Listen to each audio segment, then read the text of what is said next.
Good morning dear students. इस video के through हम जानेंगे कि क्लास 12th कंप्यूटर साइंस और आईपी के लिए प्रोजेक्ट बनाने के लिए क्या क्या रिक्वायरमेंट है। मैं इसमें जीरो से लेके आपको लास्ट प्रोजेक्ट बनाने तक का सारा प्रोसीजर बताऊंगा।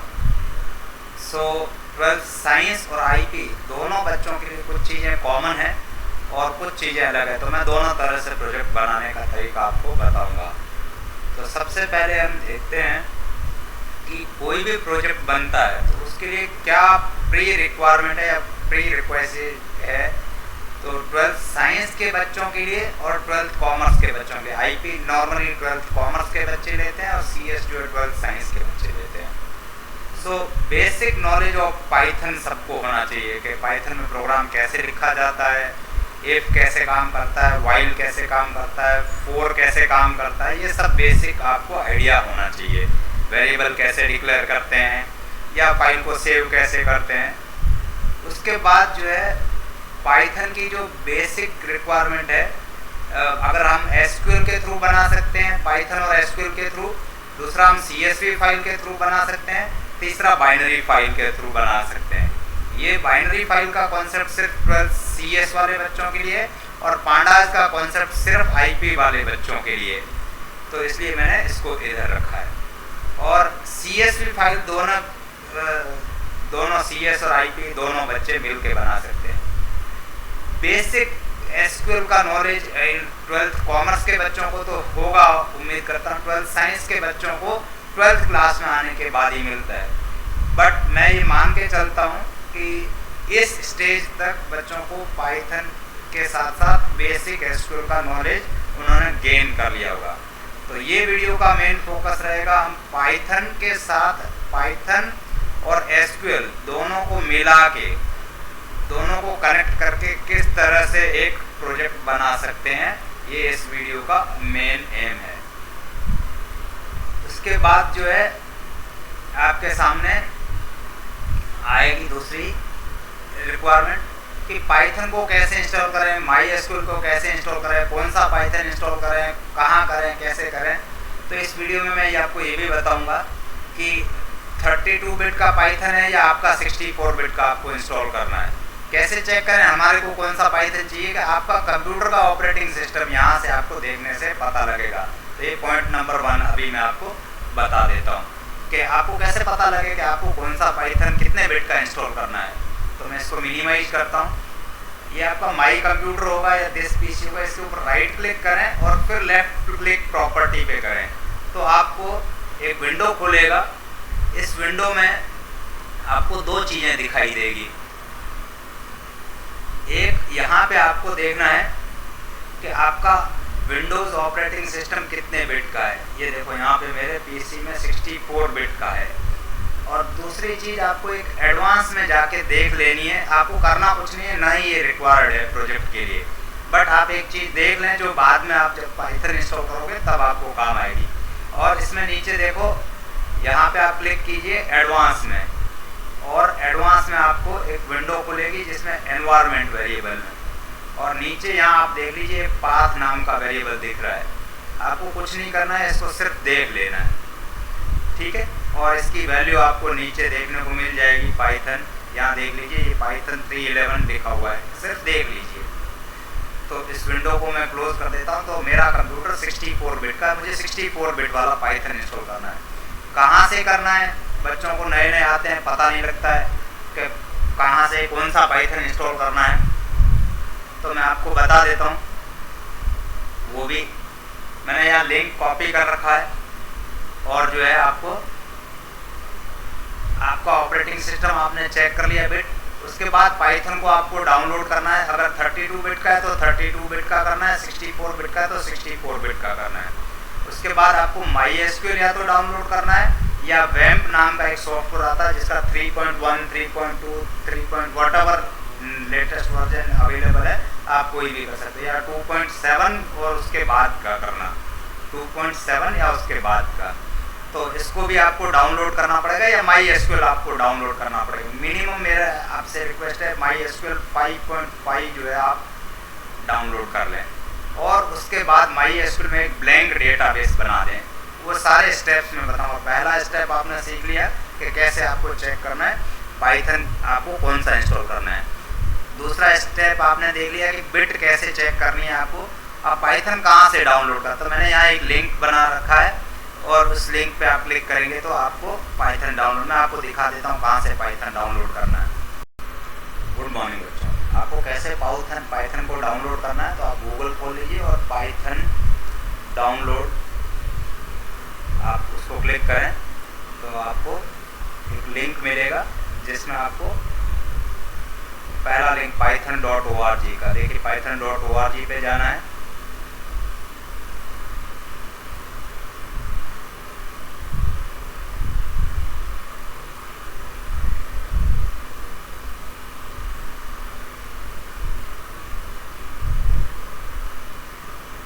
और ये देखिए यहाँ पे ये डाउनलोड का बटन है, इसके नीचे देखिए looking for Python with a different OS for Windows. मैं विंडोज़ के लिए डाउनलोड करना चाहता हूँ तो मैंने विंडोज़ पे क्लिक कर दिया।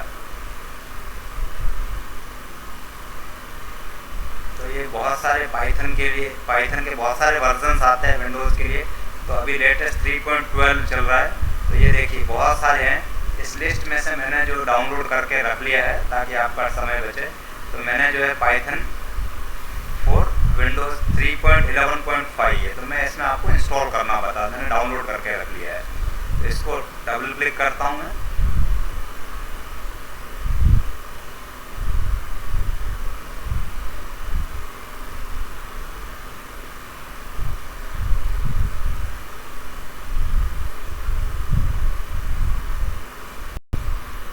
गुड मॉर्निंग बच्चों, इस वीडियो में हम जानेंगे कि हमने जो पाइथन डाउनलोड किया था वो कैसे इंस्टॉल करते हैं। तो मैंने जो डाउनलोड किया उस पर डबल क्लिक कर दिया है तो इंस्टॉलेशन शुरू हो जाएगा। अभी उसको कैसे प्रॉपर इंस्टॉल करना है ताकि आपको आगे प्रॉब्लम नहीं आए, तो इसमें देखिए जैसे ही आप इंस्टॉल करते हैं एक विंडो खुल के आता है आपके सामने। इसमें आपको ये एक ऐड python.exe टू पाथ, क्या मीनिंग है इसका, अभी आप पहले इसको टिक कर दीजिए। ये जो हमने पहले स्टार्टिंग में देखा था एक पाथ नाम का वेरिएबल, तो ये उसके लिए है, तो ये जरूर टिक करते हैं, इससे पाथ आपका ऐड हो जाएगा। पाथ क्या आपको अभी जानने की ज़रूरत नहीं है। और इसमें दूसरा ऑप्शन है कस्टम इंस्टॉलेशन, आपको कस्टम इंस्टॉलेशन पे क्लिक करना है। और कस्टम इंस्टॉलेशन में ये इंश्योर कर लें कि ये जो पिप नाम का चेकबॉक्स है, पिप नाम का, ये जरूर टिक हो, तो आपको बाद में लाइब्रेरीज इंस्टॉल करने में हेल्प करेगा। उसके बाद आप देखिए नेक्स्ट पे दबा दीजिए, बाकी टिक है तो ठीक है, नहीं तो आप पिप पे जरूर टिक करें। उसके बाद देखिए यहाँ पे आपको ये जो बहुत सारे चेकबॉक्स है, इसमें आप अभी देखिए यहाँ पे कस्टम इंस्टॉलेशन लोकेशन, यहाँ पे आ रहा है आपके पास सी यूज़र एसर ऐप डेटा। अभी जो है इस फोल्डर में जाके पाइथन इंस्टॉल होगा, तो मुझे वहाँ नहीं करना है, मुझे जो है सभी यूज़र्स के लिए करना। तो मैं ये पहला चेकबॉक्स टिक कर दूंगा। तो देखिए लोकेशन बदल गई। अब आप सी ड्राइव में प्रोग्राम फाइल में पाइथन 3.11 नाम का एक फोल्डर बनेगा और उसमें पाइथन इंस्टॉल होगा। और उसके बाद मैं इसको इंस्टॉल पे बटन पे क्लिक कर देता हूँ। अब अगर ये सब कुछ ठीक रहा तो पाइथन इंस्टॉल हो जाएगा, ऐसा मैं मान के चलता हूँ। एक ये चेकबॉक्स आया, इसको आपको यस कर लेना है। तो उसके बाद धीरे धीरे पाइथन इंस्टॉल होगा और मैं मानता हूँ कि ये सक्सेसफुली इंस्टॉल हो जाएगा। जैसे ही आपने उसको डबल क्लिक किया, ये बॉक्स है, आपको इंग्लिश लैंग्वेज में इंस्टॉलेशन करना है।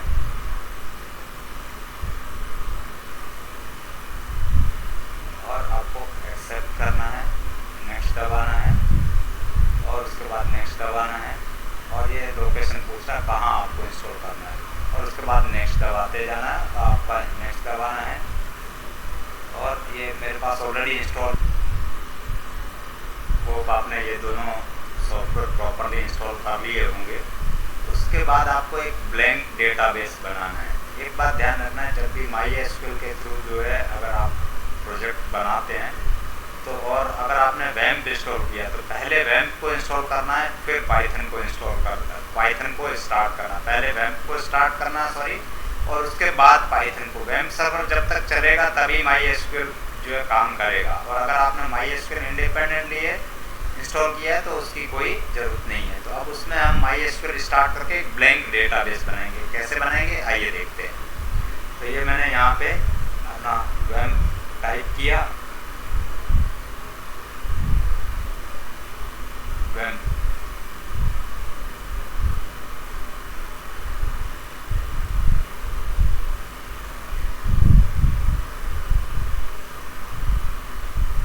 और स्टार्ट में ये मुझे एक वैम्प नाम का आइकन मिल जाएगा, वैम्प सर्वर। इसको मैं क्लिक करूँगा, थोड़ा समय लेगा इसको।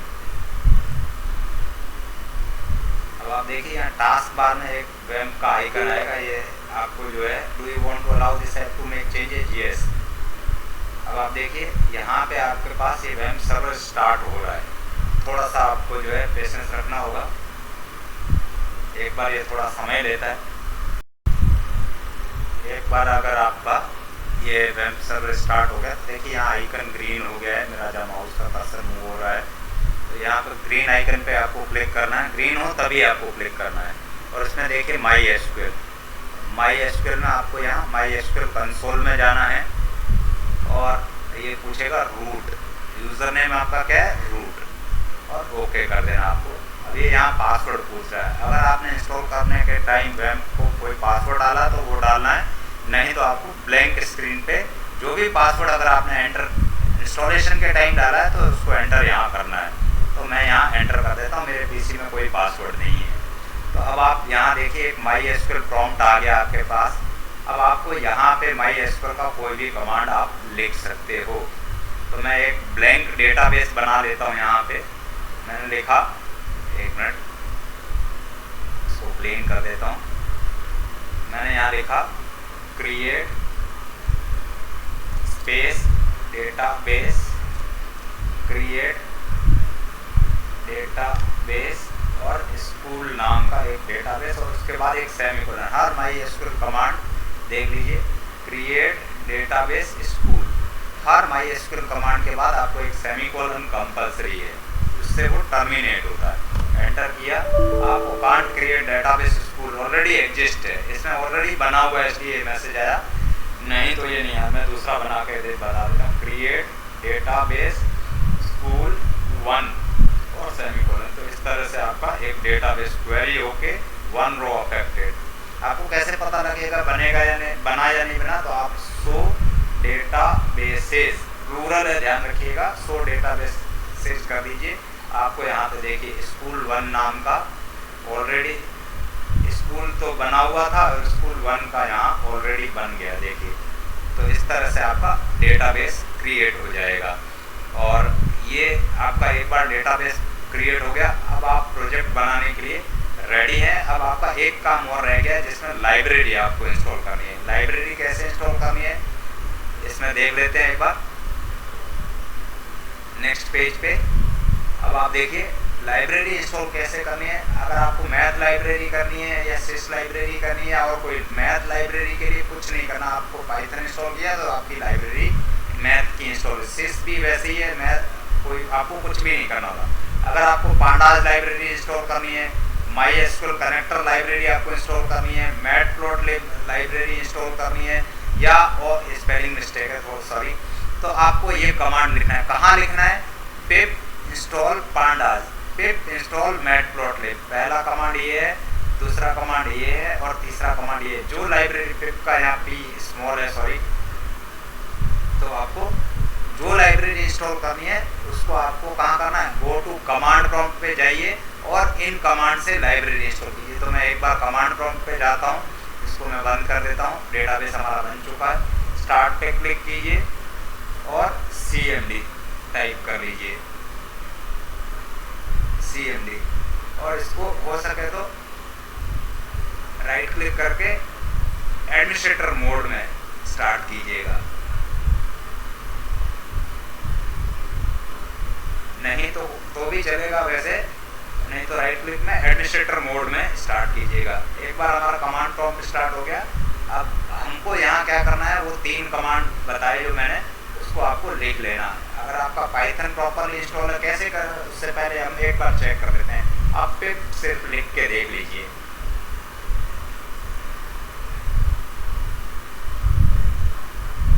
थोड़ा समय लेगा ये। आपने पिप लिखा और आपके पास कुछ मैसेजेज आएंगे। ये मैसेज आ गया आपके पास। इस तरह के मैसेजेज आ रहे हैं मतलब आपका पाइथन प्रॉपर इंस्टॉल है। अगर ये नहीं आ रहा है तो आप एक बार पाइथन प्लीज़ दोबारा से वीडियो को बैक करके और पाइथन प्रॉपर इंस्टॉल कीजिए। अब मैं यहाँ लिखूँगा पिप इंस्टॉल पांडास, तो पांडास लाइब्रेरी मेरी इंस्टॉल हो जाएगी। इसके लिए इंटरनेट कनेक्ट होना ज़रूरी है, थोड़ा समय लेगा इंस्टॉलेशन में। जब तक ये इंस्टॉल हो रहा है तब तक आप और कौन कौन सी लाइब्रेरी आपके प्रोजेक्ट के लिए ऑलमोस्ट रिक्वायर रहेगी वो आप एक बार देख लीजिए। एक पांडास लाइब्रेरी 12th कॉमर्स वालों के लिए, मैटप्लॉट लाइब्रेरी 12th कॉमर्स वालों के लिए है, और जो है इसके बाद एक MySQL कनेक्टर, ये जो है CS और IP दोनों के लिए ये लाइब्रेरी आपको यूजफुल रहेगी। ये जब तक आपकी लाइब्रेरी इंस्टॉल होती है ये CS और IP दोनों के लिए रहेगी।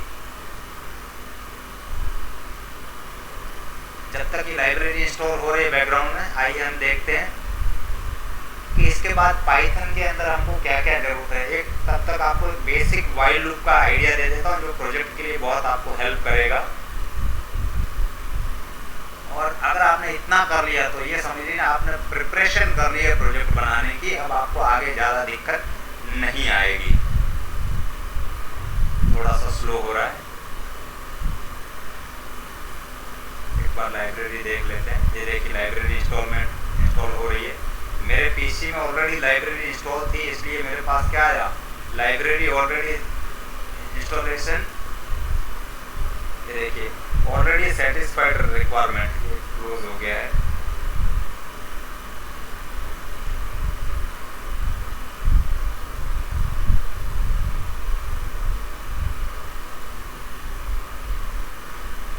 अब ये देखिए ये आपका ऑलरेडी सेटिस्फाइड रिक्वायरमेंट, मेरे पीसी में ऑलरेडी लाइब्रेरी इंस्टॉल थी। फिर भी अगर आपको चाहते हैं तो ये देखिए नीचे दे रहा पिप को आपको अपडेट करना है। ये ज़रूरी नहीं है, लेकिन अगर जैसे आपने बच्चों दूसरी लाइब्रेरी इंस्टॉल की पांडास, उसी तरह हम पिप इंस्टॉल मैटप्लॉटलिब, जो भी लाइब्रेरी इंस्टॉल करनी है पिप इंस्टॉल और उस लाइब्रेरी का नाम लिखना है। ये लाइब्रेरी इंस्टॉल हो रही है, ऑलरेडी मेरे पीसी में इंस्टॉल की हुई है एक बार, इसलिए ऑलरेडी सेटिस्फाइड रिक्वायरमेंट आ रहा है। और इसी तरह अगर मुझे पिप install MySQL dash connector library install करनी है तो पिप इंस्टॉल MySQL कनेक्टर लिख दूंगा। थोड़ा समय लेगा। और कोई भी लाइब्रेरी अगर आपको इंस्टॉल करनी है तो इसी तरह जो है आप कोई भी लाइब्रेरी इंस्टॉल कर सकते हो। अभी थोड़ा समय लेगा एक बार इंस्टॉल होने में। Defaulting to user installation because the normal site package is not rewritable, message आया। एक बार देख लीजिए, थोड़ा पेशेंस रखिए, इंस्टॉलेशन में टाइम लेगा थोड़ा। और अगर ये सक्सेसफुली इंस्टॉल हो गई तो लास्ट में आपको लिखा होगा लाइब्रेरी सक्सेसफुली इंस्टॉल्ड।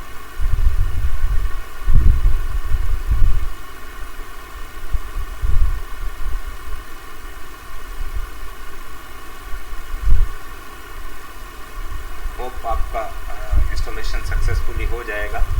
और अगर आपको कोई एरर आती है तो फिर वो एरर पढ़ के आपको ऑपरेट होना करना। कई बार क्या होता है, एक चीज़ बता देता हूँ, हमने जब पाइथन इंस्टॉल किया वहाँ पे आपको जो है राइट करने की परमिशन, यहाँ आएगा परमिशन डिनाइड लिखा हुआ रेड कलर में। तो आपको क्या करना है, एडमिनिस्ट्रेटर मोड में इस कमांड प्रॉम्प्ट को एडमिनिस्ट्रेटर राइट क्लिक करोगे तो एडमिनिस्ट्रेटर मोड में आपको स्टार्ट करना है। ठीक है, तो होप आपका ये लाइब्रेरी सक्सेसफुली आपकी इंस्टॉल हो जाएगा। मैं इसको स्टॉप कर देता हूँ यहाँ पे। नमस्कार बच्चों, देखिए प्रोजेक्ट शुरू करने से पहले एक ये व्हाइल लूप समझ लीजिए और एक समझ लीजिए W स्मॉल है। तो अब आप देखिए x एक वेरिएबल है जिसकी वैल्यू अगर y के इक्वल है, y क्या, ये x कोई भी वेरिएबल हो सकता है, इसकी वैल्यू इस y यानी यस के इक्वल है। यहाँ y लिखा है केवल, यस भी लिख सकते हो आप, इसके इक्वल है, तब तक ये यहाँ से लेके ये जो बॉक्स बनाया मैंने ये सब चलता रहेगा जब तक ये x की वैल्यू यस होगी, और तब तक क्या करेगा, एक चॉइस नाम के वेरिएबल में कुछ इनपुट लेगा, और अगर वो इनपुट 1 है तो ये वाला पोर्शन पार्ट 1 एग्जीक्यूट करेगा, अगर उसमें आपने 2 एंटर किया है तो पार्ट 2 एग्जीक्यूट करेगा, अगर 3 किया तो ये एग्जीक्यूट करेगा, और इन तीनों में से कुछ नहीं है तो ये पर्टिकुलर पोर्शन पार्ट 4 एग्जीक्यूट करेगा। इस तरह से ये वाइल लूप काम करता है। होप आपको समझ में आया होगा, इसको याद रखिएगा। आइए दोस्तों, जो है हम आज पाइथन में प्रोजेक्ट बनाने का काम शुरू करते हैं। होप आपने बेसिक रिक्वायरमेंट पूरा कर लिया होगा। तो मैंने अपना ये पाइथन आइडियल स्टार्ट करता हूँ, और जो है उसके बाद आपको कुछ बेसिक चीज़ें बताता हूँ, और एक हम प्रोजेक्ट शुरू से कैसे बना सकते हैं उसको जानते हैं। होप आपने इससे पहले के पोर्शन को देख के प्रोजेक्ट बनाने से पहले क्या क्या रिक्वायरमेंट है वो आपने समझ लिया होगा। तो ये हम स्टार्ट करने जा रहे हैं। ये मैंने अपना पाइथन स्टार्ट कर, पाइथन के आइकन पे क्लिक करूँगा, जिससे पाइथन आइडियली स्टार्ट हो जाएगा।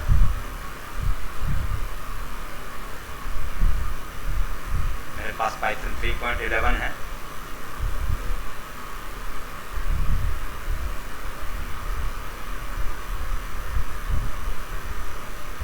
तो इस प्रोजेक्ट को बनाने से पहले आपके पास जो है कुछ बेसिक चीज़ों का नॉलेज होना चाहिए, जो हमने वीडियो के प्रीवियस पार्ट में जो है समझा। अब आइए मैं आपको पहले एक बार फंक्शन कैसे बनता है पाइथन में, चाहे साइंस का स्टूडेंट है या कॉमर्स का स्टूडेंट है। साइंस के स्टूडेंट को डिटेल में कोर्स में है, कॉमर्स के स्टूडेंट्स के लिए जो है वो स्लो थोड़ा सा पोर्शन कम है।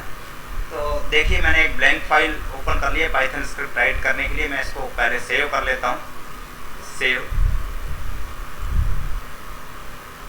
और मैंने इसे डेस्कटॉप पे सेव कर दिया है, ए नाम से सेव कर लिया है। देखिए, इसमें पाइथन का यूजर डिफाइंड फंक्शन कैसे बनता है। मैं पहले थोड़ा फॉन्ट साइज इंक्रीज कर लेता हूँ इसका, ताकि आपको क्लियरली विजिबल हो।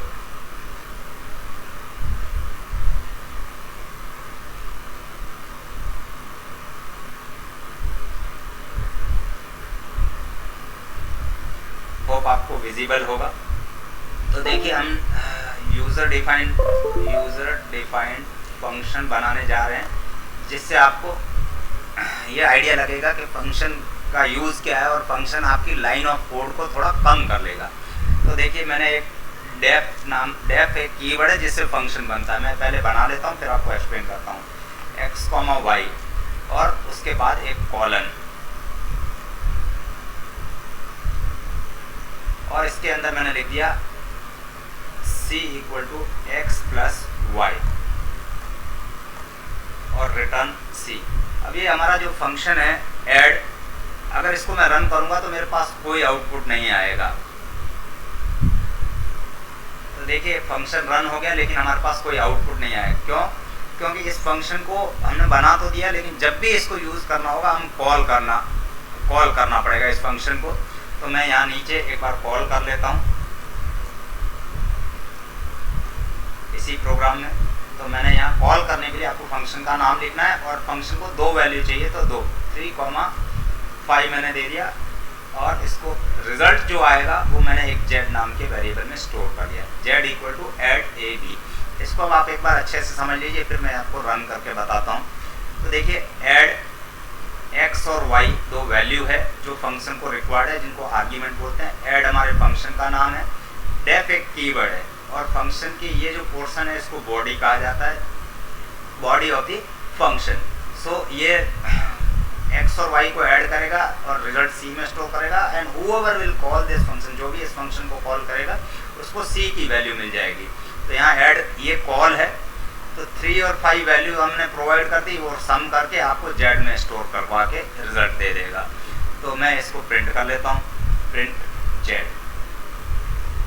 और इसको अब हम रन करते हैं। बेनिफिट क्या हुआ? जब भी हमें 2 नंबर का सम करना है, हमको ये पूरा कोड लिखने की जरूरत नहीं है, हम सिर्फ फंक्शन को कॉल करें। एक बार रन करके इसको देख लेते हैं।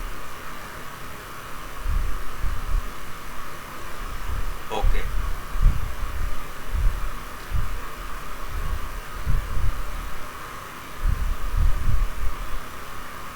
आपके सामने रिजल्ट 8 आ गया, देख लीजिए, ये रहा आपका रिजल्ट 8।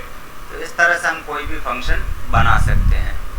अब हमारे को क्या है बेनिफिट, जब जब हमको दो नंबर का सम करना है z इक्वल टू 8, हमारी वो 3 लाइन का कोड जो है हर बार बच गया लिखने से। 5,20 सेव कर लिया, प्रिंट z को प्रिंट कर लिया। तो इस तरह से ये फंक्शन काम करता है। रन करता हूँ इसको।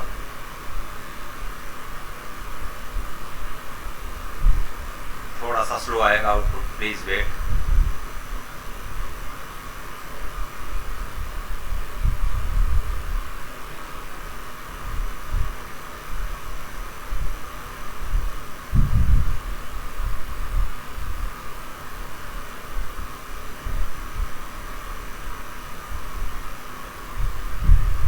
ये देखिए 8 और 25 आपका रिजल्ट आ गया। तो इस तरह से ये फंक्शन, यूजर डिफाइंड फंक्शन काम करता है। होप आपको। Good morning dears. तो आइए अब हम एक्चुअल प्रोजेक्ट कैसे बनाया जाता है इसको स्टार्ट करते हैं। तो मैंने एक आपका टाइम बचाने के लिए कोड पहले से लिख के रख दिया है। देखिए एक वाइल लूप है, जैसा कि आपको समझाया था, ये आपका मेन्यू बनाने के लिए। जब तक चॉइस की वैल्यू 0 नहीं हो जाती है तब तक ये लेके ये पूरा वाइल लूप नीचे तक चलेगा। मैं आपको एक बार कोड दिखा देता हूँ इस पूरी फाइल का। और ये लगभग 200 से 250 लाइंस का कोड है, आप एक बार देख लीजिए। फिर एक एक लाइन इस प्रोजेक्ट की मैं आपको समझा दूंगा कि कैसे ये प्रोजेक्ट काम करता है। तो देखिए ये आपका ये वाइल लूप है, जो कि ये देखिए नीचे ये एक वाइल लूप है जिसमें मैंने ये कुछ लाइनें लिख रखी है। ये पर्टिकुलर पोर्शन तब तक रिपीट होगा जब तक चॉइस को हम 0 नहीं enter, 1 2 3 4 any number if we enter this loop will execute. और करता क्या है, ये प्रिंट करता है, ये लाइंस कुछ प्रिंट करता है। 1 to create student, create new table in database, 2 to add student, 3 to modify, 4 to delete, 5 to display, 6 to search and so on. और अगर 0 एंटर करेंगे तो ये प्रोग्राम एग्जीक्यूट हो जाएगा।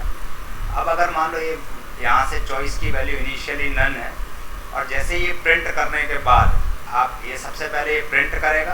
प्रिंट करने के बाद आपसे एक इनपुट लेगा चॉइस नाम का। और अगर चॉइस 1 डाला है तो आपने ये क्रिएट टेबल नाम का फंक्शन बना रखा है मैंने इस प्रोग्राम में। कैसा है वो आपको आगे बताऊंगा। क्रिएट टेबल नाम का एक फंक्शन रन हो जाएगा ऑटोमेटिकली। इसी तरह अगर चॉइस मैंने 2 एंटर किया है तो ऐड स्टूडेंट नाम का ये फंक्शन कॉल हो जाएगा। इसी तरह अगर मैंने जो है चॉइस 3 किया है तो मॉडिफाई स्टूडेंट, हर एक चॉइस पे कुछ न कुछ फंक्शन एग्जीक्यूट हो जाएंगे। तो होप आपको ये वाइल लूप समझ में आ रहा होगा। तो ये लेकिन ये सिर्फ फंक्शन का नाम लिखा है कॉल करने के लिए। एक्चुअल में उसमें क्या कोड लिखा है उसको एक एक करके हम समझेंगे। ये देखिए 7 पे समरी है और यहाँ पे ये प्रोग्राम एंड हो जाता है। एक बार दिखा देता हूँ रन करके, प्रोग्राम दिखेगा कैसा आपको जब यूज़ करेंगे। ये मैंने इसको रन कर दिया, थोड़ा समय लेगा तो प्लीज़ पेशेंस रखिए।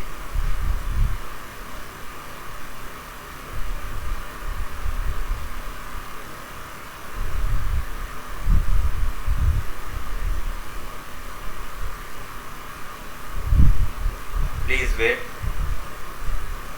ये देखिए स्टार्ट करते ही आपके पास इस तरह का एक मेन्यू आ गया है। इस मेन्यू के अंदर जो है आपके पास 7 चॉइस है और 8th चॉइस 0 जो है एग्जिट करने के लिए। अब अगर किसी ने मान लो यहाँ पे 7 दबा दिया तो ये 7 जो है आपका कुछ रिकॉर्ड आ गया, वेल डन। यहाँ देखो ये 7 आपने यहाँ 7 एंटर किया, उसके बाद लिखा हुआ है well done, database connected, total records fetched from the database two record number 1। अभी आपको नहीं समझ में आ रही हो तो चिंता करने की जरूरत नहीं, इस प्रोग्राम का एक एक लाइन समझाऊंगा, उसके बाद ये आउटपुट कैसे आया वो आपको समझ में आ जाएगा। होप आपको ये कैसे काम कर रहा है वो पहले इसको समझ लीजिए। फिर से मेरे पास मेन्यू आ गया और उसके बाद जो है मैंने मेरे पास एंटर चॉइस किया, तो मैंने इस बार सपोज चॉइस डाल दी 5। तो ये 5 में मुझे कुछ डिटेल देगा, कुछ आउटपुट देगा। इसी तरह अगर मैंने मान लो इसमें चॉइस 9 है तो 9 पे आपको वापस मेन्यू दे देगा, कोई चॉइस नहीं है 9। इसी तरह अगर मान लो मैं सर्च करना चाहता हूँ 6 नंबर चॉइस पे, तो 6 नंबर चॉइस पे कह रहा है एंटर रोल नंबर 2 भी सर्च। मान लो मैंने रोल नंबर 299 डाल दिया तो ये कहेगा मेरे को देखो no such record found with roll number 299 नाम का कोई रिकॉर्ड इसमें अभी स्टोर नहीं है। सपोज मैं एक ऐड कर देना चाहता हूँ तो ऐड भी कर सकता हूँ। ये मैंने जो है 2 नंबर चॉइस एंटर किया, रोल नंबर 901 और योर नेम, मान लो नेम डाल दिया मैंने अशोक कुमार,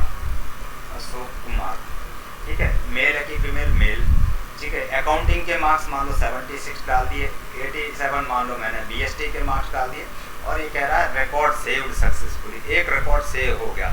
अब हुआ कि नहीं हुआ कंफर्म करना है तो हम देख सकते हैं इसमें, देखिए ये आप 7 दबा दीजिए, summary of record, sorry display record के लिए पाइए, तो ये आपके पास देखिए लास्ट में एक अशोक कुमार नाम का रिकॉर्ड ऐड हो गया है। तो ये इस तरह से प्रोजेक्ट काम कर रहा है और हर बार आपको पास मेन्यू रिपीट हो गया है। ये रिपीट कैसे हो रहा है? वाइल लूप से। होप आपको इतनी बात समझ में आ गई।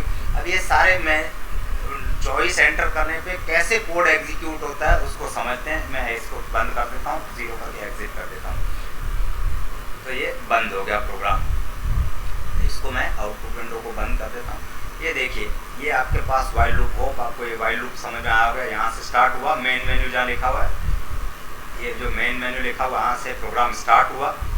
चॉइस 1 पे जो है 1 आपने किया तो आपका क्या हुआ कि ये क्रिएट टेबल नाम का फंक्शन कॉल हो गया। इसी तरह ऐड स्टूडेंट नाम का फंक्शन कॉल हो गया, मॉडिफाई स्टूडेंट नंबर का चॉइस 3 का। एक एक में लिखा हुआ क्या वो देख लेते हैं बिगिनिंग से। देखिए शुरू से देखते हैं। डेटाबेस कनेक्टिविटी मैंने ये कमेंट में लिख दिया है ताकि मुझे याद है, ये डेटाबेस कनेक्टिविटी वाला प्रोजेक्ट है। इंपोर्ट एक कीवर्ड है, MySQL.connector लाइब्रेरी का नाम, जैसे आप मैथ लाइब्रेरी यूज करते हो, एज एक कीवर्ड है। और SQL lib इसका एलियास नेम है, डुप्लीकेट नेम है। जहाँ पे मुझे MySQL.connector लिखना होगा वहाँ मैं SQL lib लिख सकता हूँ। और dbcon, ये dbcon क्या है? एक वेरिएबल है, just like x, y, z, तो ये उसका नाम है ताकि नेम शुड बी रेलिवेंट। हमने वेरिएबल के रूल में पढ़ा था, तो आपको ये वेरिएबल नेम रेलिवेंट क्या यूज आएगा? एक वेरिएबल, आप देखो एक बाहर लिखा हो फंक्शन के, जो भी चीजें फंक्शन के बाहर लिखी जाती है उनको हम ग्लोबल वेरिएबल बोलते हैं। ये क्या है? Global variable. ये सारे ग्लोबल, क्या होता है ग्लोबल वेरिएबल? जो किसी भी फंक्शन में यूज किया जा सके। एक होता है लोकल और एक होता है ग्लोबल। लोकल सिर्फ उसी फंक्शन में यूज किया जा सकेगा। अब देखो सबसे पहला इसमें देखिए कितने सारे फंक्शन बना रखे हैं। एक फंक्शन ये है, एक फंक्शन ये है, इसी तरह नीचे और भी फंक्शंस हैं। तो देखिए सबसे पहले एक dbcon नाम का फंक्शन बना रखा है मैंने, सॉरी कनेक्ट डेटाबेस नाम का फंक्शन बना रखा है। क्या करता है इसकी एक एक लाइन समझते हैं। देखिए इसको साइड में कर देता हूं मैं,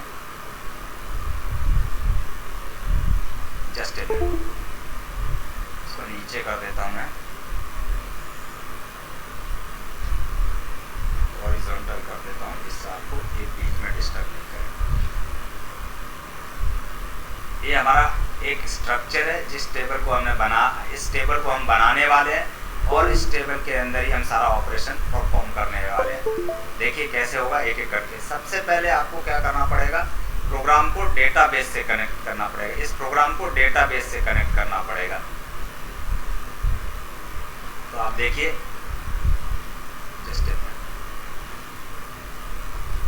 यहाँ मैंने एक कनेक्ट नाम का फंक्शन बना रखा, define connect database. Global dbcon नाम का जो वेरिएबल यहाँ मैंने यूज किया है वो उसको मैं यूज करना चाहता हूँ। SQL lib.connect, ये जो लाइन है जो मैंने हाईलाइट कर रखी है, इस हाईलाइट लाइन में एक फंक्शन है। क्या है? देखिए एक एक लाइन समझा। dbcon एक वेरिएबल है, SQL lib जो है मेरा वेरिएबल का नाम है, इस पाइथन की लाइब्रेरी का डुप्लीकेट नाम है। MySQL कनेक्टर लाइब्रेरी का नेम क्या है? SQL lib, मैंने डुप्लीकेट नेम बना लिया है इसका। कनेक्ट एक फंक्शन है जिसको 4 वेरिएबल, जैसे हमने ऐड फंक्शन में देखा ना 2 वेरिएबल चाहिए ऐड करने के लिए, तो यहाँ पे 4 वेरिएबल चाहिए। होस्ट यानी वो मशीन जिसके अंदर आपका डेटाबेस स्टोर है, लोकल होस्ट यानी मेरी मशीन में डेटाबेस स्टोर है। डेटाबेस यानी किस डेटाबेस में आप काम करना चाहते हो। तो मैंने आपको शुरू में बताया था कि मैंने एक स्कूल नाम का डेटाबेस बना रखा है, जो कि आपने पीछे वीडियो में देखा।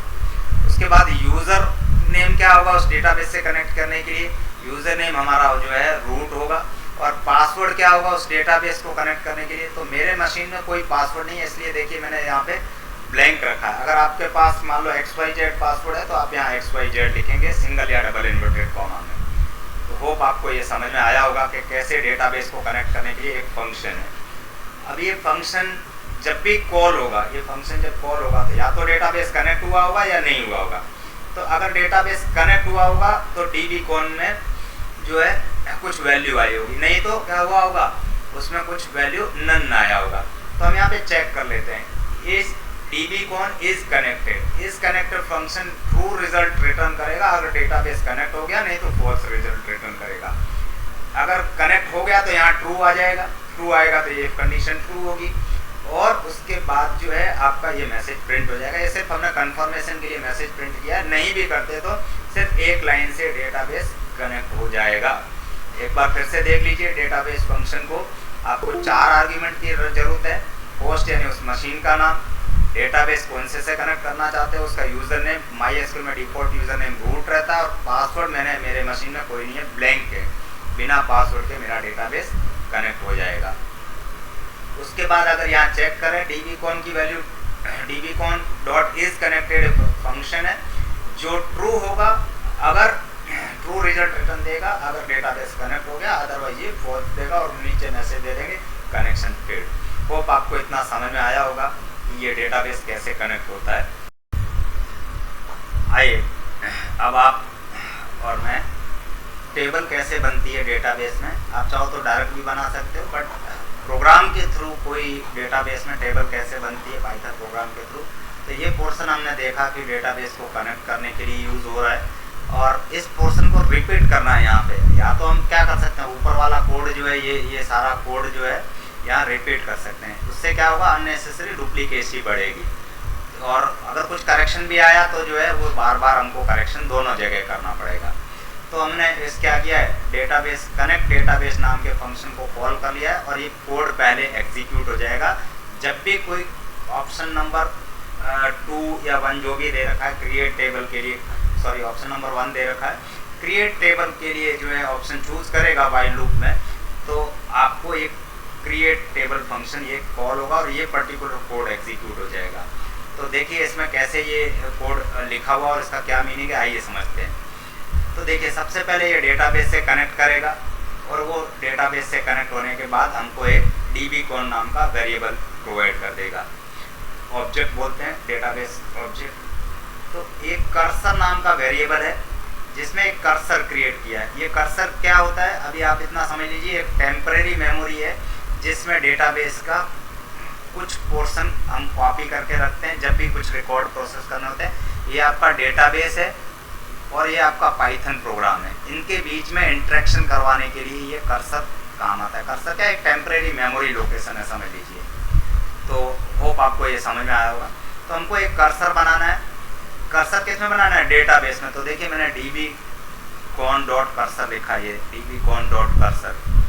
तो आप देखिए dbcon.cursor एक ब्लैंक कर्सर बना देगा, यानी एक ब्लैंक मेमोरी बना देगा जिसमें हम जो है कोई भी ऑपरेशन परफॉर्म करेंगे और वो ऑपरेशन डेटाबेस में जाके सेव होगा।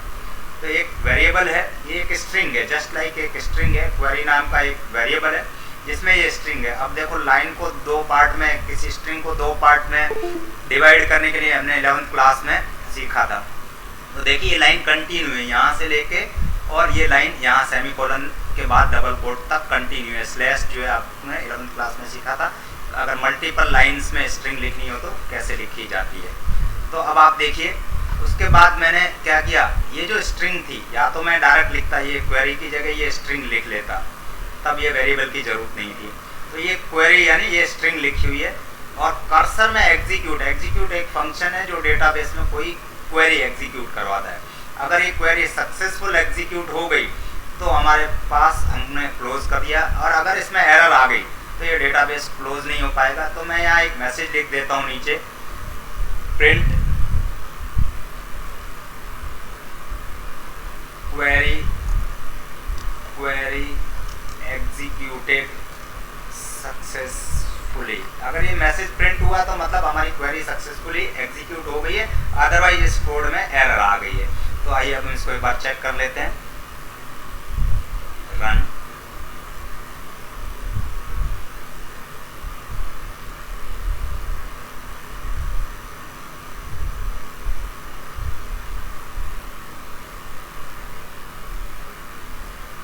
व्हाइल लूप से हमारा मेन्यू आ गया और क्रिएट टेबल के लिए ऑप्शन 1 हमको चूज करना है। ये 1 दबाया,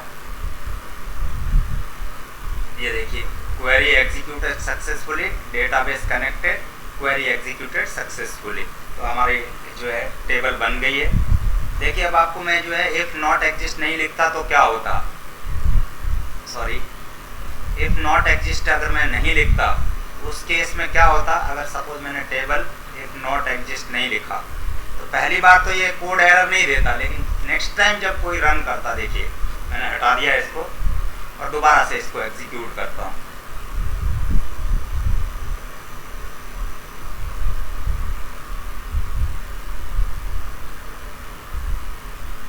अब मैंने रन किया, टेबल ऑलरेडी बनी हुई है, डेटाबेस कनेक्टेड, एरर आ गई। क्या आ गई, देखिए लास्ट लाइन में देखिए टेबल स्टूडेंट ऑलरेडी एग्जिस्ट। तो ये दोबारा बनाने के लिए ट्राई कर रहा है, लेकिन एक नाम की एक डेटाबेस में एक ही टेबल हो सकती है, इसलिए जो है एरर आ गई। तो इसको मैं बंद करता हूँ और इफ नॉट एग्जिस्ट वापस लिख देता हूँ। ठीक है, तो ये इफ नॉट एग्जिस्ट लिखने का रीज़न ये है कि अगर टेबल पहले से बनी हुई होगी तो ये एरर नहीं देगा। होप आपको इतना समझ में आया होगा।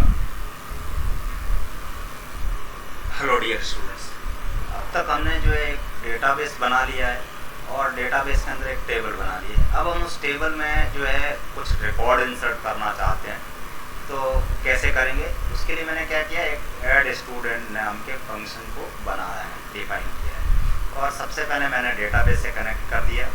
डेटाबेस से कनेक्ट करने के लिए जो है कनेक्ट डेटाबेस नाम का हमने फंक्शन बना रखा, उसको कॉल कर लिया।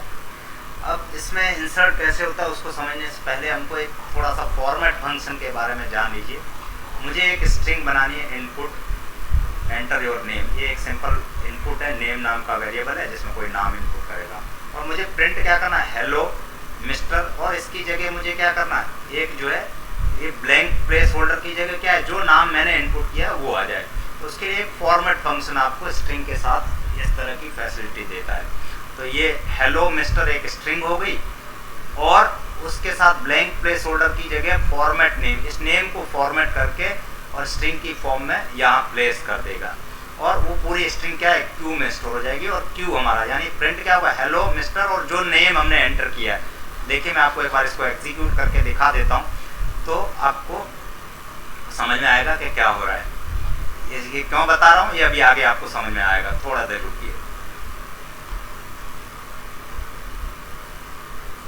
देखिए चॉइस नंबर 2 में हमने लिख रखा है उसको enter your name please. Suppose मैंने लिखा मांगी लाल, तो देखो हेलो मिस्टर मांगी लाल आ गया। और बाकी का मैं इसको कैंसिल आउट कर देता हूँ कंट्रोल C से।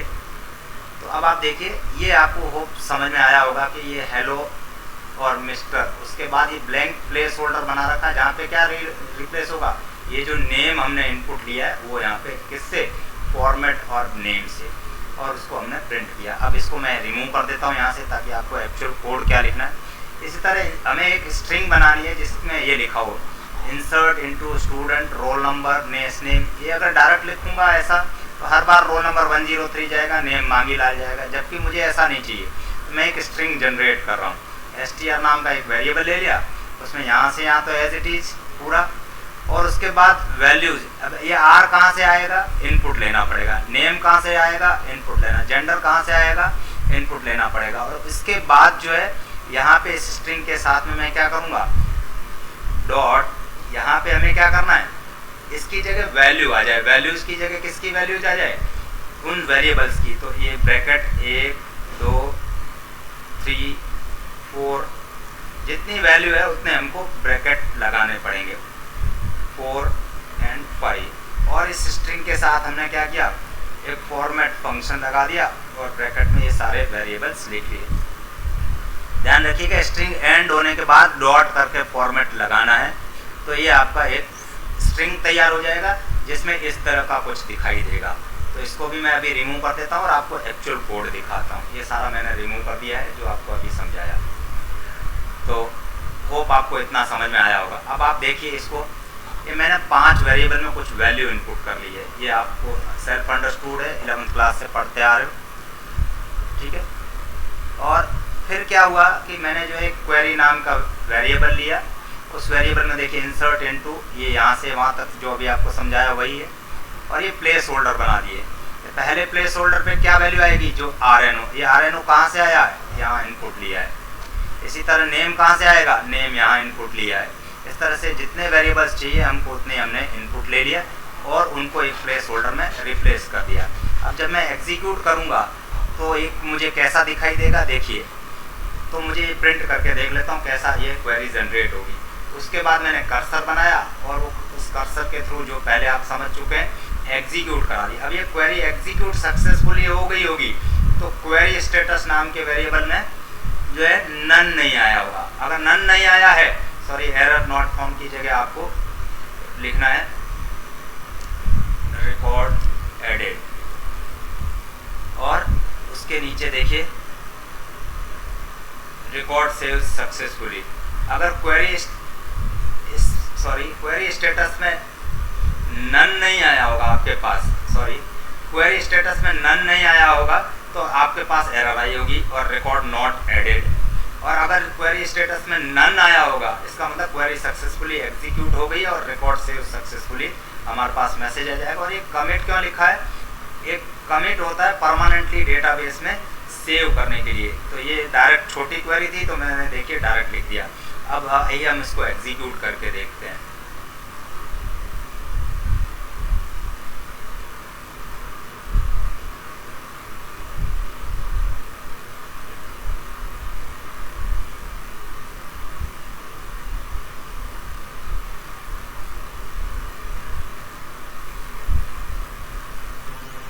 देखिए हमने एक इस तरह से क्वेरी बना ली है।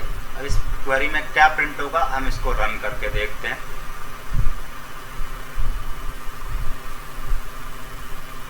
देखिए 2 नंबर चॉइस है हमारा रिकॉर्ड ऐड करने के लिए। देखिए रोल नंबर मैंने डाल दिया 110, your name Suresh Kumar, suppose, gender male, account mark 87, 90 marks BST। अब देखिए एक स्ट्रिंग जनरेट हो गई, insert into student roll number S name gender and values so and so. इस तरह से ये पूरी स्ट्रिंग आपके सामने वहाँ से लेके ये जनरेट हो गई है जो कि क्वेरी की फॉर्म में है। और ये क्वेरी उसके बाद एग्जीक्यूट हो गई तो उसके सामने हमने एक मैसेज प्रिंट कर दिया, रिकॉर्ड एडेड सक्सेसफुली। हम चाहें तो वेरीफाई कर सकते हैं इसको। और ये कैसे एग्जीक्यूट हुआ देखिए, इसको मैं आपको बता देता हूँ। इसको एग्जिट कर देता हूँ और जब देखना है तो पहले देख लीजिए चॉइस 5 में आपको देखिए लास्ट में एक सुरेश कुमार ऐड हो गया है। तो इस तरह से ये एग्जीक्यूट होगा। इसको मैं समझा देता हूँ आपको।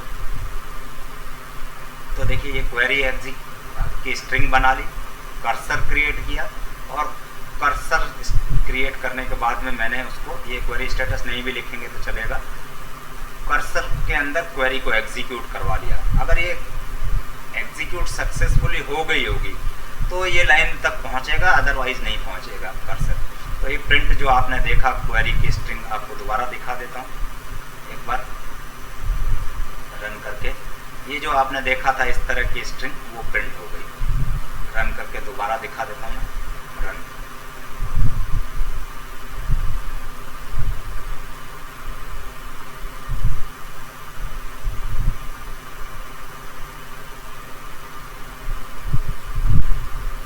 थोड़ा समय लेगा। 2 इस बार हमने 111 रोल नंबर एंटर किया, योर नेम मान लो राधा डाल दिया, gender female, account mark 76, BST mark 54।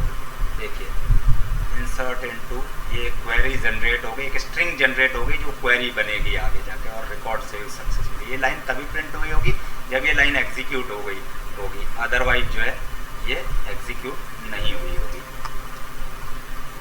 इसको मैं बंद कर देता हूँ। तो देखिए और उसके बाद मैंने उसको कर्सर बनाया, क्वेरी एग्जीक्यूट की, मैसेज प्रिंट किया।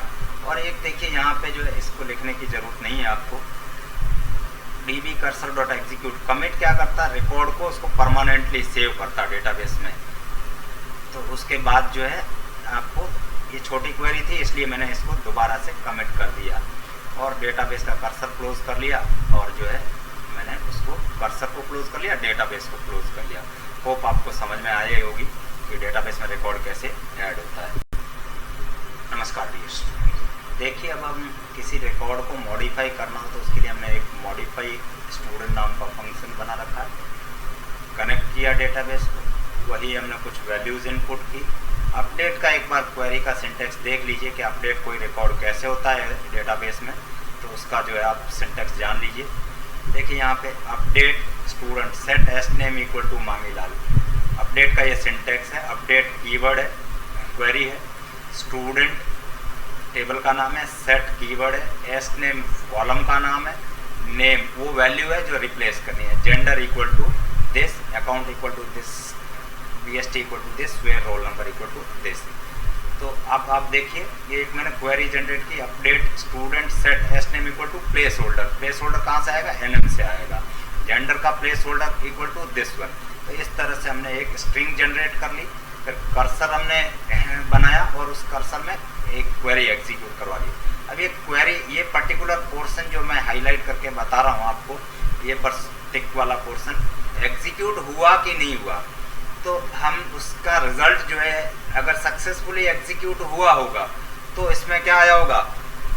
अदर देन नन आया होगा। अगर अदर देन नन आया होगा तो हमारा क्वेरी स्टेटस अगर नॉट नन है तो हमारे पास एरर आई है। तो एरर आई और हम कहेंगे रिकॉर्ड नॉट मॉडिफाइड, हेडर की जगह क्या लिखेंगे? मॉडिफाइड। और अगर एरर नहीं आई है तो हम एक मैसेज दे देंगे प्रिंट रिकॉर्ड अपडेटेड सक्सेसफुली, और उसके बाद उसी को कमिट कर दिया, कर्सर क्लोज कर दिया, डेटाबेस क्लोज कर दिया। होप आपको समझ में आया होगा। ये अपडेट क्वेरी का सिंटेक्स है जो कि आपने सबसे पहले हम क्या करेंगे? डेटाबेस कनेक्ट करेंगे, कुछ वैल्यूज इनपुट करेंगे, उस वैल्यूज से एक क्वेरी जनरेट करेंगे, क्वेरी कर्सर में एग्जीक्यूट करवा दी। ये जरूरी नहीं है कि आप क्वेरी स्टेटस चेक करो, लेकिन अगर एरर आई तो आपको पता नहीं लगेगा। तो ये 2 लाइन एडिशनल इसलिए लिखी गई। आप direct print updated record updated successfully भी लिख सकते हो और कमिट, उसके बाद वो रिकॉर्ड सेव करने के लिए, और दोनों को कर्सर को भी क्लोज करना है और आपको डेटाबेस को भी क्लोज कर देना। क्लोज 2 फंक्शन है, एक कर्सर पे एग्जीक्यूट हो रहा है, एक डेटाबेस पे एग्जीक्यूट हो रहा है। होप आपको रिकॉर्ड अपडेट करने का प्रोसीजर समझ आ गया। Thank you. हेलो स्टूडेंट्स, देखिए अब इस के अंदर हम एक रिकॉर्ड डिलीट करने के लिए फंक्शन बना रहे हैं। डिलीट स्टूडेंट नाम का मैंने फंक्शन बनाया है, वही कनेक्ट डेटाबेस को कॉल किया। जिस रिकॉर्ड को डिलीट करना है उसका हमने रोल नंबर इनपुट कर लिया है और एक क्वेरी स्ट्रिंग बना रहे हैं, delete from student where roll number की जगह ये रोल नंबर रिप्लेस हो जाएगा आपका जो इनपुट किया है। फॉर्मेट रोल RNO कहाँ से आएगा? ये RNO जहाँ हमने इनपुट किया। जो इस रिकॉर्ड को हमको इनपुट करना है तो यहाँ पे रोल नंबर इक्वल टू क्या आ जाएगा?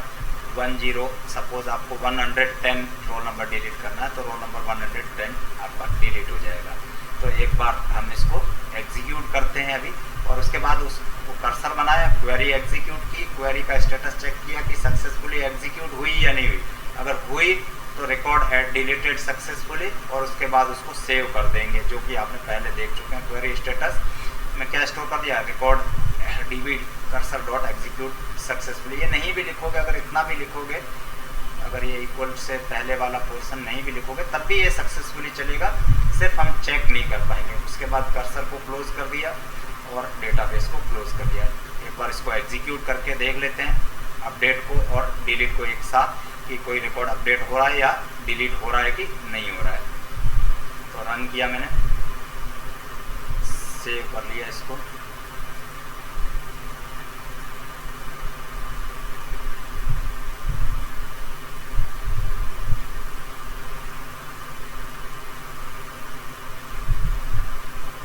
थोड़ा सा टाइम लग रहा है, प्लीज बेयर विथ मी।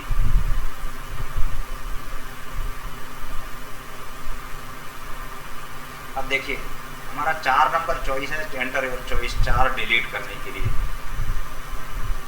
तो एंटर योर रोल नंबर, तो सपोज मैंने रोल नंबर 118 मुझे डिलीट करना है, तो मेरे को क्या मैसेज दिया? Roll number 100 record deleted successfully. कोई 118 नाम का रिकॉर्ड था वो डिलीट हो गया।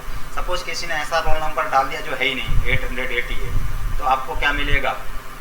कोई मैसेज नहीं मिला। देखिए ना तो वो रिकॉर्ड सक्सेसफुली डिलीट हुआ या नहीं हुआ, क्योंकि हमने ऐसा कोई कोड नहीं लिखा है। तो अब कौन कौन से रोल नंबर अवेलेबल है मैं एक बार 5 पे डिस्प्ले करके देख लेता हूँ। तो देखिए ये रोल नंबर 101, 102, मैं 901 को डिलीट करता हूँ। Suppose enter your choice roll number 4, choice number 4 roll number 901 मैं डिलीट कर रहा हूँ। देखो रिकॉर्ड डिलीटेड सक्सेसफुली लिखा हुआ आ गया आपके सामने। और अब मैं वापस से रिकॉर्ड देखता हूँ 901 है कि नहीं है। तो देखने के लिए हमारे पास चॉइस है डिस्प्ले और स्टूडेंट 5। देखिए इसमें से 901 और 1 नंबर का रिकॉर्ड गायब हो चुका है। और इसके बाद हम एक बार मॉडिफाई करके भी देख लेते हैं। देखिए मॉडिफाई के लिए हमारे पास चॉइस है, आप पहले देख लीजिए 104 पे माया है। अब माया की जगह मुझे सपोज मैना लिखना है, तो मैं कैसे करूँगा? तो मैं इसके लिए 3 नंबर चॉइस एंटर करता हूँ। कोड आपने देख ही लिया, well done database connected. Old roll number क्या है? 104 माया का। न्यू नेम क्या चाहिए उसका? माया का मान लो माधुरी चाहिए, सपोज माधुरी, ठीक है। फीमेल है, फीमेल, यस। अकाउंटिंग के नए मार्क्स अगर आपको डालने हैं तो ठीक है, नहीं तो पुराने मार्क्स आपको चेंज नहीं करना है तो सेम मार्क्स डाल दीजिए। 88 और 90, सपोज मुझे मार्क्स भी चेंज करने हैं।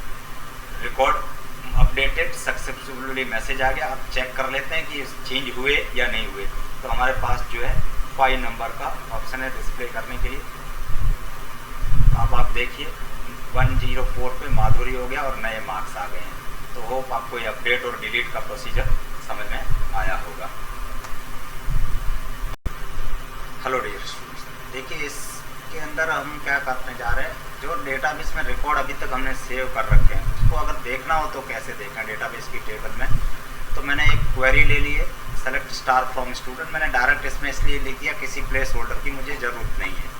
तो उसके बाद मैंने इस क्वेरी को कर्सर बनाया, कर्सर में क्वेरी एग्जीक्यूट कराई और क्वेरी एग्जीक्यूट कराने के बाद में एक फंक्शन कॉल किया फैच ऑल। फैच ऑल क्या करता है, जितने भी डेटाबेस में रिकॉर्ड है वो सारे मुझे क्या करेगा, एक रिकॉर्ड्स नाम के वेरिएबल में दे देगा। ये रिकॉर्ड नाम का वेरिएबल क्या होगा, जिसमें एक लिस्ट बनेगी। यहाँ से देखो ये लिस्ट, और उस लिस्ट में बहुत सारी टप्पल होगी। पहली टप्पल होगी, दूसरी टप्पल होगी, तीसरी टप्पल होगी, और हर एक टप्पल में क्या स्टोर होगा कि एक रिकॉर्ड, ये लिस्ट का 0th एलिमेंट होगा, ये लिस्ट का फर्स्ट एलिमेंट होगा, ये लिस्ट का सेकंड एलिमेंट होगा, एंड सो ऑन।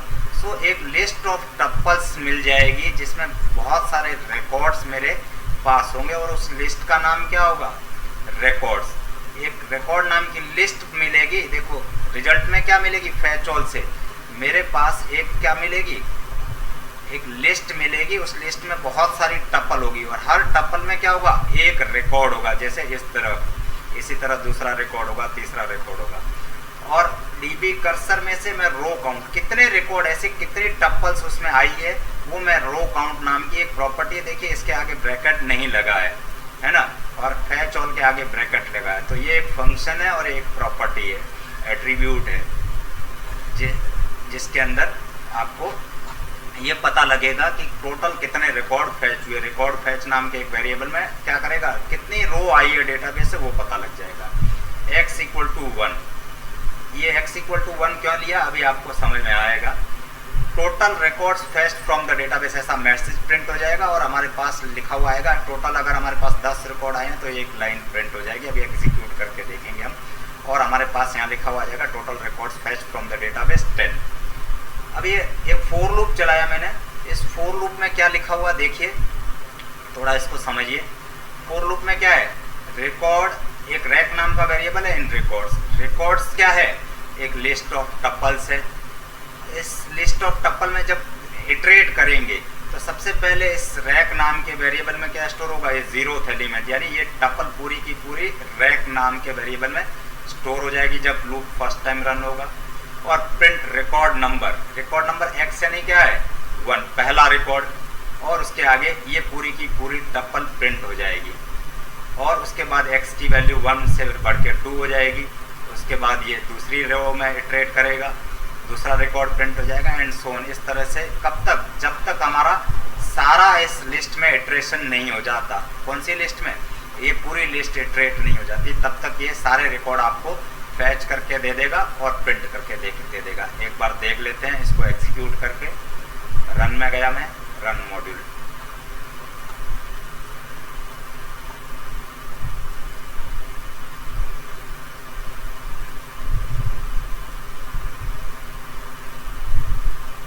थोड़ा सा टाइम लेगा ये, प्लीज वेट। अब देखिए हमारा डिस्प्ले करने के लिए क्या है, ऑप्शन नंबर 5 है, तो ये 5 नंबर का चॉइस मैंने एंटर किया। अब ये देखिए ये हमारा जो है ये आपका रैक की वैल्यू है। पहली बार जब फोर लूप चला तो ये यहाँ से यहाँ तक रैक की वैल्यू है और ये एक्स की वैल्यू है। ये हमने मैनुअली प्रिंट करवाई है एक्स में इटरेट करवा के। तो इसी तरह रिकॉर्ड नंबर 2 ये एज इट इज प्रिंट हुआ है। मैं आपको कोड में दिखा देता हूँ कैसे एग्जीक्यूट हो रहा है ये। अब थोड़ा सा इसको साइड में कर देता हूँ। अब आप देखिए ये कैसे प्रिंट हो रहा है, इसको देखिए। जब हमने डेटाबेस से फैच कॉल किया, थोड़ा साइड में कर देता हूँ आपको कोड पूरा दिखाई दे। डेटाबेस से हमने जब सारे रिकॉर्ड फैच किए तो हमें एक ऐसी लिस्ट मिल गई जिसमें बहुत सारी टपल है। ये टपल है इस तरह से, और हर टपल में क्या है, डेटाबेस का एक रिकॉर्ड है, ये कॉमा। तो उसके बाद हमने क्या किया, एक्स नाम का वेरिएबल 1 से लेके और एक एक इंक्रीज होता रहेगा। रिकॉर्ड टोटल कितने हैं, रो काउंट से बता देगा। तो ये रहा आपने डेटाबेस में से टोटल रिकॉर्ड फैच्ड 8, यहाँ इसके आगे प्रिंट है। और उसके बाद रैक क्या हुआ, जब पहली बार चला तो ये इतना पोर्शन आपका पहला रिकॉर्ड रैक नाम के वेरिएबल में स्टोर हो गया। कहाँ से, इस लिस्ट के पहले 0th एलिमेंट से। और उसके बाद ये एक्स की वैल्यू प्रिंट की, ये रही एक्स की वैल्यू 1। उसके बाद रैक की वैल्यू क्या है, सिर्फ ये पूरी रो, ये रैक एक टपल है। अब अगर कोई कहे सर मुझे पूरा रिकॉर्ड प्रिंट नहीं करना है, सिर्फ नाम और रोल नंबर ही प्रिंट करना है, तो क्या करूं। और उसके बाद इस तरह से एक एक अभी बताता हूं मैं। अगर आपको ये सिर्फ 2 ही कॉलम प्रिंट करने हैं तो इस कॉलम का नंबर क्या है 0, इसका क्या है 1, इसका क्या है 2। और सपोज आपको मान लो रोल नंबर, नेम और लास्ट कॉलम प्रिंट करना है, तो आप नंबर गिन लीजिए 0, 1, 2, 3 एंड 4। तो देखिए मैं इस रिकॉर्ड में से क्या क्या प्रिंट करना चाहता हूँ। रिकॉर्ड में से इस रो में से रो का 0th एलिमेंट प्रिंट करना चाहता हूँ, रिकॉर्ड का 1 एलिमेंट प्रिंट करना चाहता हूँ और रिकॉर्ड का 5th एलिमेंट ओनली प्रिंट करना चाहता हूँ। क्यों, एक टपल है और टपल के अंदर ये 5 एलिमेंट में से सिर्फ 3 एलिमेंट प्रिंट करना चाहता हूँ। इसको सेव करता हूँ और मैं रन मॉड्यूल कर लेता हूँ दोबारा से। थोड़ा समय लेगा। ये आपको चॉइस पूछेगा, एंटर योर चॉइस। मैंने 5 एंटर किया। इंडेक्स आउट ऑफ रेंज, अच्छा 5 नंबर का इंडेक्स नहीं है, 4 होगा। तो 1 मिनट होल्ड कीजिए। इंडेक्स नंबर 4, 5 है तो लास्ट इंडेक्स 4 होगा। दोबारा से रन करता हूँ। क्योंकि लिस्ट में 0, 1, 2, 3, 4 तक की इंडेक्स है लिस्ट की टपल में। थोड़ा सा वेट कीजिए, एग्जीक्यूट होने में टाइम लगेगा। ये हमने यहाँ पे इंडेक्स नंबर चेंज कर दिए और इसको फिर से दोबारा से एग्जीक्यूट करके देखते हैं। रन मॉड्यूल किया,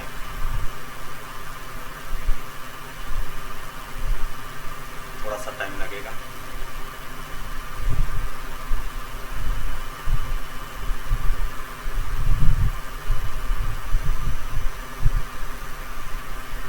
डिस्प्ले के लिए चॉइस नंबर 5 है हमारा।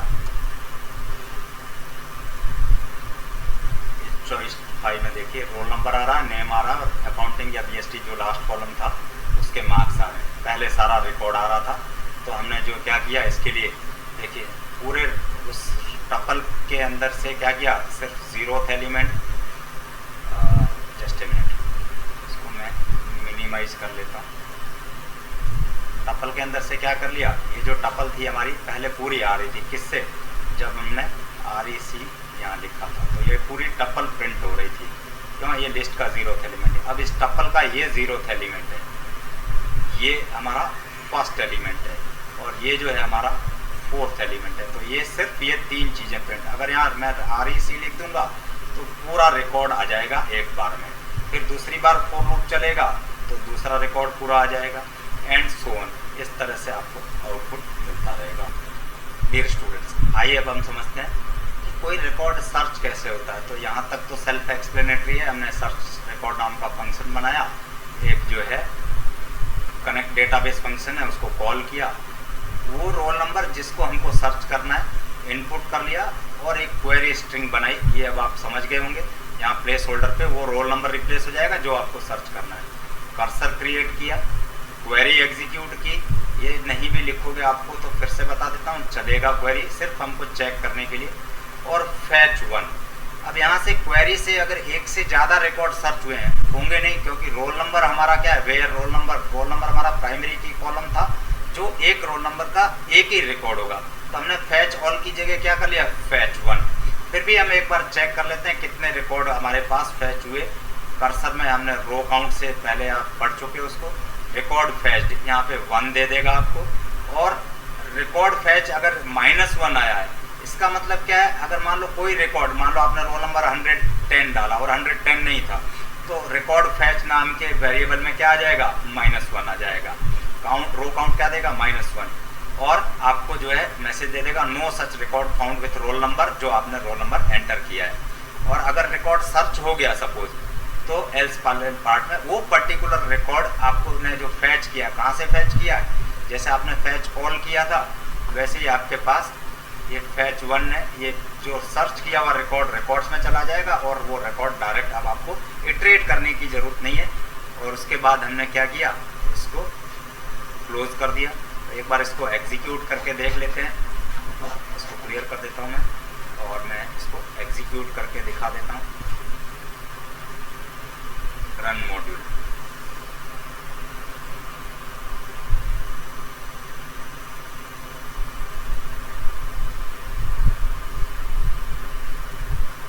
थोड़ा सा टाइम लगता है। देखिए सर्च के लिए हमने ऑप्शन 6 बना रखा है, ये 6 database connected, enter roll number to be search. Suppose roll number किसी ने 176 डाल दिया, तो देखो records found in database -1, records fetch नाम के वेरिएबल में क्या आ गया, -1, no such record found with the roll number 176 नाम का रोल नंबर है ही नहीं।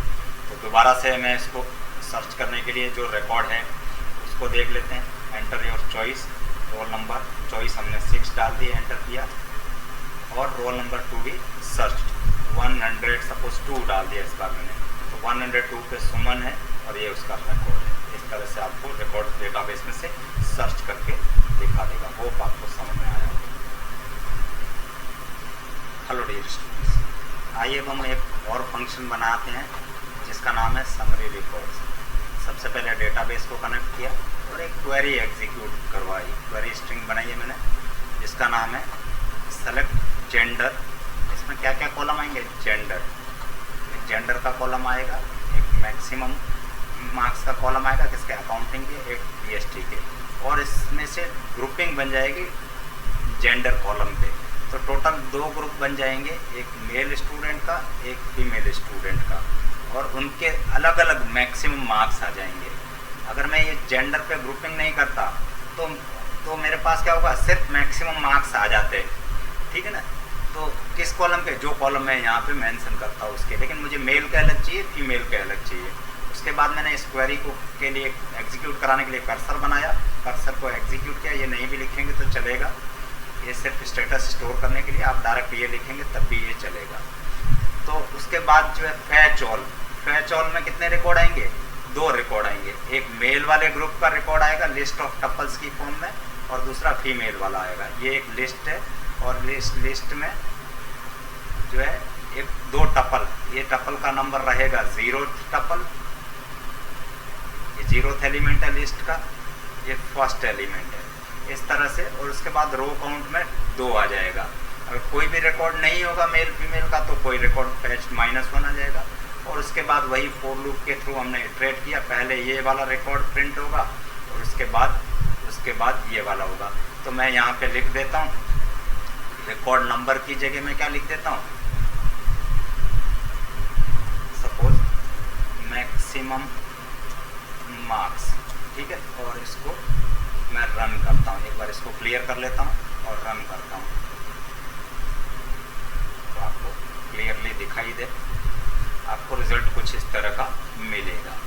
जो आपने पिछले वीडियो में देखा था, उसमें ज़्यादा रो थी, इसमें 2 ही रो है और 3 कॉलम रहेंगे टोटल। एग्जीक्यूट होने में थोड़ा सा टाइम लगेगा, प्लीज़ वेट।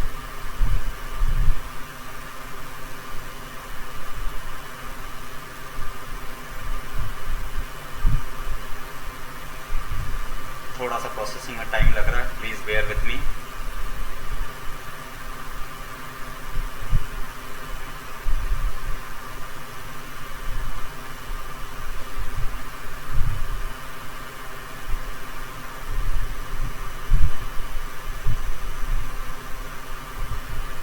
समरी के लिए 7 नंबर चॉइस है।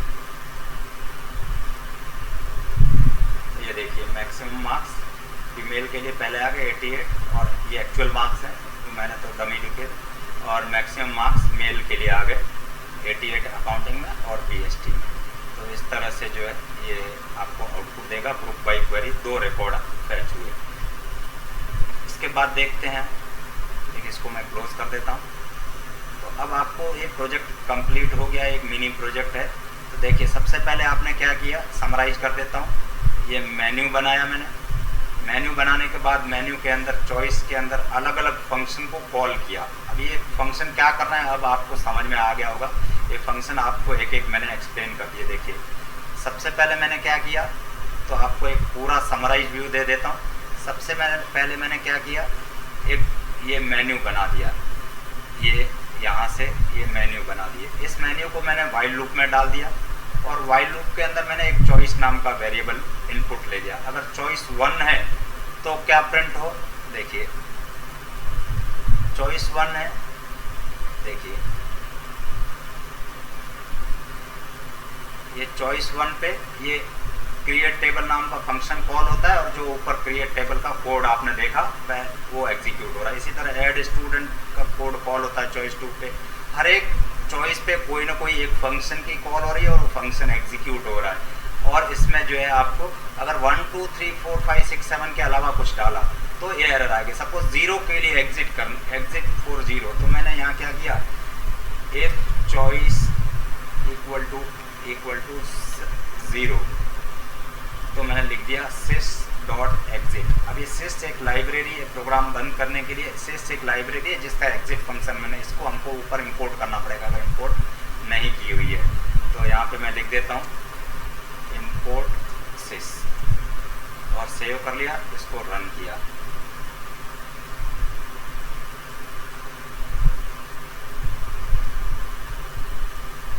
थोड़ा सा समय लेगा।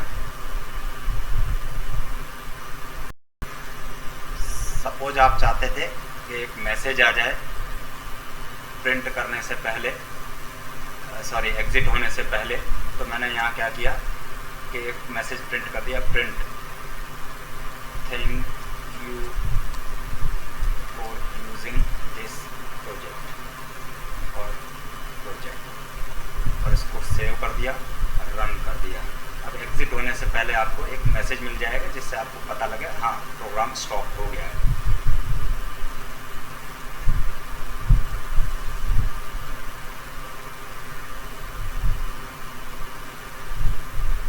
तो ये देखिए 0 मैंने किया, thank you for using this project और तो इस तरह से देखिए हमने हर एक मेन्यू की मैंने आपको एक्सप्लेनेशन दे दी कैसे ये मेन्यू बनाए।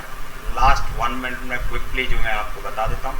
सबसे पहले मैंने ये एक वाइल लूप बनाया और इसके अंदर ये मेन्यू बनाया और इफ के अंदर हर एक चॉइस पे एक फंक्शन कॉल कर लिया और ये फंक्शन हर एक मैंने यहाँ ऊपर डिफाइन कर रखा है।